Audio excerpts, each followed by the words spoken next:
in scene 2 of Streetcar, we really get the conflict building between Blanche and Stanley, which sets up a lot of the tension that carries on sort of throughout the play.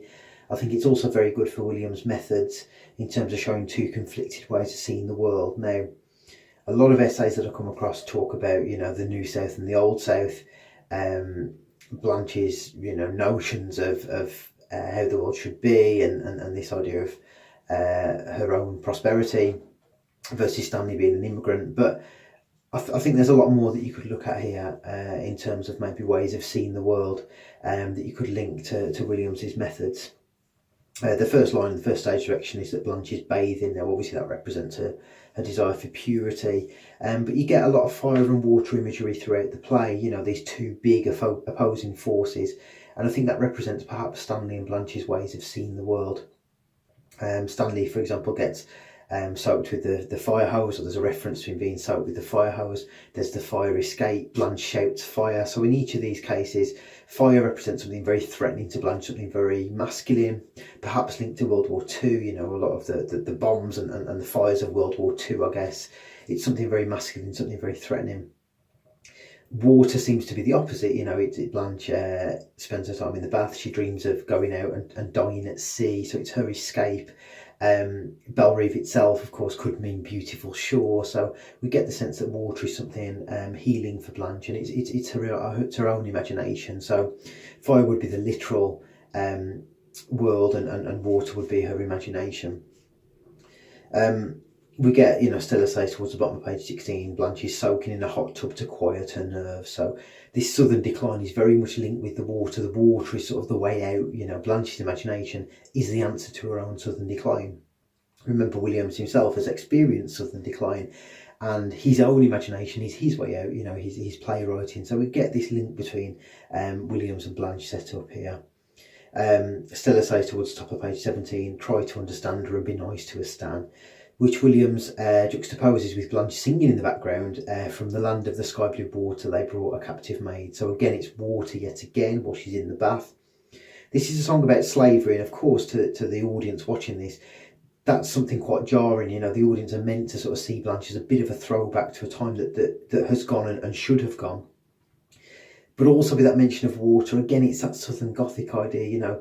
Yes, Blanche is, the reality of the South is flawed, but that's not what Blanche carries with her. It's the memory, it's the Gothic tradition of the South, the memory of what it represented to her, which I think Williams wants us to remember here. Blanche has never been rooted in the real world. The real world of the old South was just as flawed as the real world of New Orleans. But I think Williams takes us to eventually side with Blanche's view of imagination rather than anything else. That's set up throughout page 17. Stanley's desperate to get his hands on these papers in Blanche's trunk. He believes that they're bills again. He believes that it's something material and something literal that he can get his hands on. It's money and it's wealth. What the letters really are letters from Alan Gray, Blanche's dead husband. So again, for her, it's romance. These letters are with her because they represent something glorified in the past. For Stanley, it's something literal and real. So again, it's very different ways of seeing the world.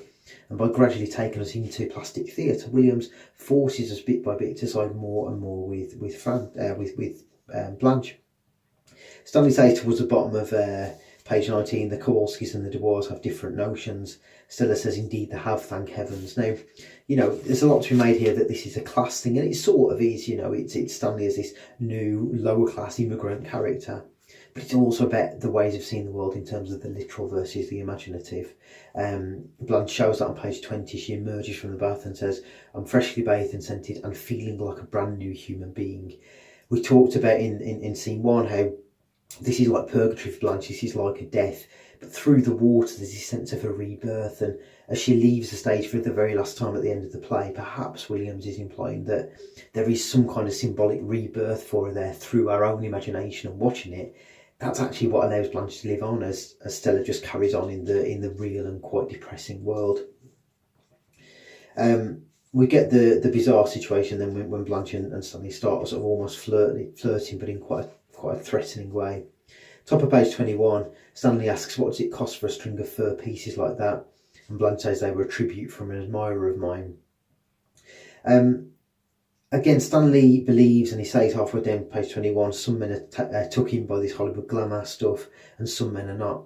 He believes that Blanche basically has got a lot of wealth and has spent the money on these furs. He believes that, you know, the money that should be now his through Stella has gone on Blanche's expensive gifts. Again, it's all about money. So when he says some men are taken in, he believes that, you know, some men don't see the reality, the real money that's gone into that. But of course, they're not real. They're fake furs. They're cheap pearls. So there's also that idea that actually Stanley is taken in because he doesn't believe that this is all an illusion. Again, it's different ways of seeing the world. Stanley focusing on wealth, Blanche focusing on romance and, you know, the costume, the idea of what it represents.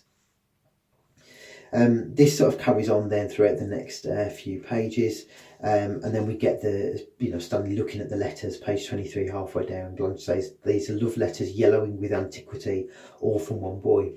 We talked about the white of Belrive in scene 1.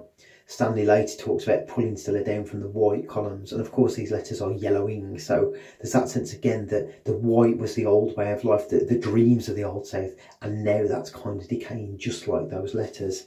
And Blanche says, page 23, you know, towards the bottom, the poems a dead boy wrote, she says, "Give them back to me."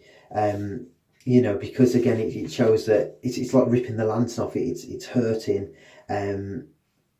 It's hurting Blanche because it's attacking her sort of her memory, I guess. You know, and then when on page 23, about 2/3 of the way down, Blanche says, "The touch of your hands insults them." It's easy to think that's a class, but I don't think it is just about that.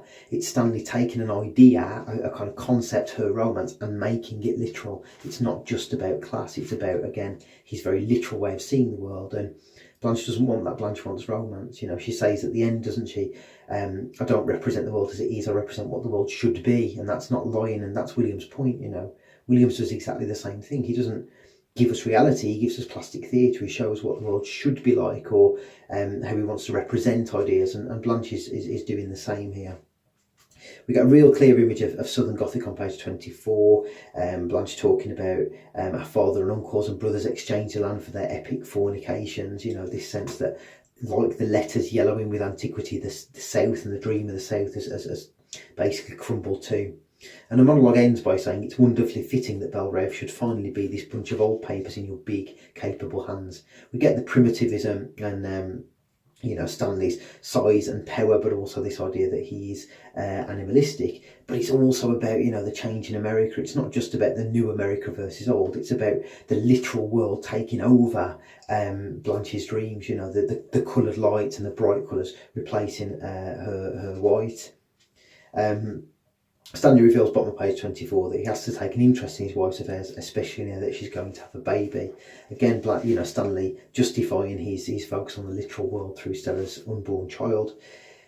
But that's an image that carries on through the play, isn't it? At the end, we get Stella with the blue blanket, this sense of circularity, this idea that this will keep carrying on. So actually, maybe Blanche has done the right thing by escaping. Maybe her madness is of finally leaving the literal world behind. And I think maybe Williams encourages us to go with that interpretation. Blanche says, about 3/4 of the way down page 25, "How pretty the sky is, I ought to go there on a rocket that never comes down." Again, we get the sense of Blanche going up as Stella comes down. Stella's pulled down off the white columns. She walks down the rickety steps of the fire escape. Blanche is dreaming of going upwards. So while this is a kind of purgatory, you know, remember Elysian Field is where it's set, the streetcars going to cemeteries, there is the idea perhaps at the end of the play that Blanche does ascend through her madness. She goes into a better form of world, and in some ways we're watching this on stage and through plastic theatre. It seems like that's the kind of heaven that Williams gives her. The scene ends with Blanche saying, "The blind are leading the blind." Quite an important line here, this sense that, you know, neither Blanche nor Stella really understand what's going on, and I think that's very important. It's easy to see Stella coping with the real world and adapting, and of course she does, but she's stuck in the real world and she does end up blind. You know, Williams makes the point at the end that Stella ends by lying to herself in a way actually that Blanche doesn't. So perhaps we could see this play not just about old versus new, not just about masculine versus feminine, but about two different ways of seeing the world: the literal of Stanley and eventually Mitch, and the romance of Blanche, and the irony that actually, although Celeste seems to choose the real world of Stanley, ultimately she lies to herself more than Blanche ever does.